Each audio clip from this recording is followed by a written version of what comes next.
আসসালামু আলাইকুম বন্ধুরা। তো আমি নাকি বাসায় কোনো কাজ করি না, সারাক্ষণ শুধু মোবাইল টিপি। তো চলো আজকে কাজ করা যাক। সকালবেলাটা শুরু করেছি আজকে কাজ দিয়ে। সকালে রান্নাবান্না কমপ্লিট করে চলে আসছি, কাটাকাটি কমপ্লিট করছি অলরেডি।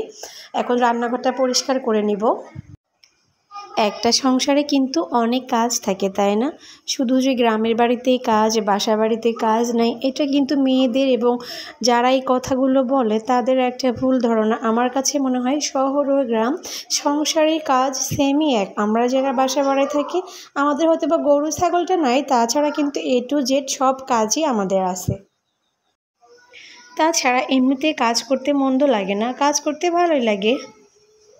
ক্যামেরাটা কিন্তু বেশি নড়াচড়া করছে, কেউ কিছু মনে করবে না, কারণ ক্যামেরাম্যান হচ্ছে আমার ছেলে। আমার কোনো ভিডিও স্টার নাই, আমার ছেলে হচ্ছে আমার ক্যামেরাম্যান। একটা সংসারে অশান্তি লাগানো এতটা সোজা নয়, তাই না? বাহিরের লোক যতই বলুক না কেন যে আমি এটা করছি, আমি ওটা করছি, যতক্ষণ পর্যন্ত আমার বাড়ির লোকজন, আমার বাড়িওয়ালা না শুনবে যেটা, ততক্ষণ পর্যন্ত ওরা কিন্তু অশান্তি তৈরি করতে পারবে না। সো যে যার মতো নিন্দা করুক, আমি আমার মতন কাজকর্ম করে যাব, যা কিছু হবে পরে দেখা যাবে। আমি সারাদিন ফোন টিপি আর যাই টিপি, আমি কিন্তু আমার সংসারটা ঠিকই মেনটেন করে চলেছি। রান্নাবাড়া, গোছানো, মোছা, পরিষ্কার করা, বাচ্চা কাচ্চাকে লেখাপড়া করা, সব কিছু তো আমিই দায়িত্ব পালন করতেছি। তো আজকে আমি সকালবেলা খিচুড়ি রান্না করেছি, ডিম ভাজি করেছি, ডিম সিদ্ধ করেছি। তো সেই পর্ব কমপ্লিট হয়ে যাওয়ার পরে থালাবাটি পরিষ্কার করেছি। দুপুরে কি রান্না করব, সেই রান্নার প্রস্তুতিগুলো নিয়েছি। এদিকে ভাত উঠাই দিয়েছি, এদিকে কাটাকাটি করে নিয়েছি।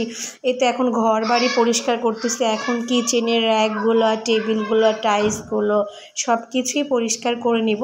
তো আমি আমার কাজ যা কিছুই করি না কেন, কাজ মেনটেন করেই তো করি। অন্য বাড়ির কেউ এসে তো আমার কাজগুলো করে দেয় না, তাই না? আর আমার কাছে মনে হয় সংসারে সব থেকে টাফ কাজ হচ্ছে এই রান্নাঘরের কিচেনটা মূলত পরিষ্কার রাখা, পরিচ্ছন্ন করা। আপনি বাদ বাকি সব কাজ, ঘরের কাজই কিন্তু আধা ঘন্টা 45 মিনিটে করতে পারবেন, কিন্তু রান্নাঘরের কাজ আপনাকে করতে, যদি আপনি একদিন চান যে ফুল ক্লিন করবেন, আপনার সারাদিন লেগে যাবে একটা রান্নাঘর ঠিকঠাক মতো পরিষ্কার রাখতে। তার জন্য আমি সবসময় চেষ্টা করি প্রতিদিনের কাজ প্রতিদিনই কমপ্লিট করে রাখার জন্য।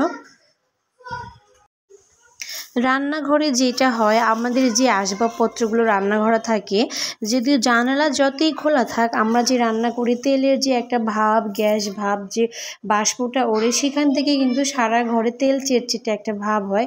বিশেষ করে এই ধরনের র্যাকগুলো, প্লাস্টিকের জিনিস, হাঁড়ি পাতিল, তারপরে মশলার বক্স টক্স, এগুলো কিন্তু নিয়মিত আমাদের সবাইকে পরিষ্কার করতে হয়। বেশি না, আপনি যদি 2-3 দিন পরিষ্কার না করেন, তার পরের দিনে দেখে যাবেন একদম তেল চেটচেটে পড়ে আপনার অবস্থা খারাপ হয়ে গেছে জিনিসপত্র।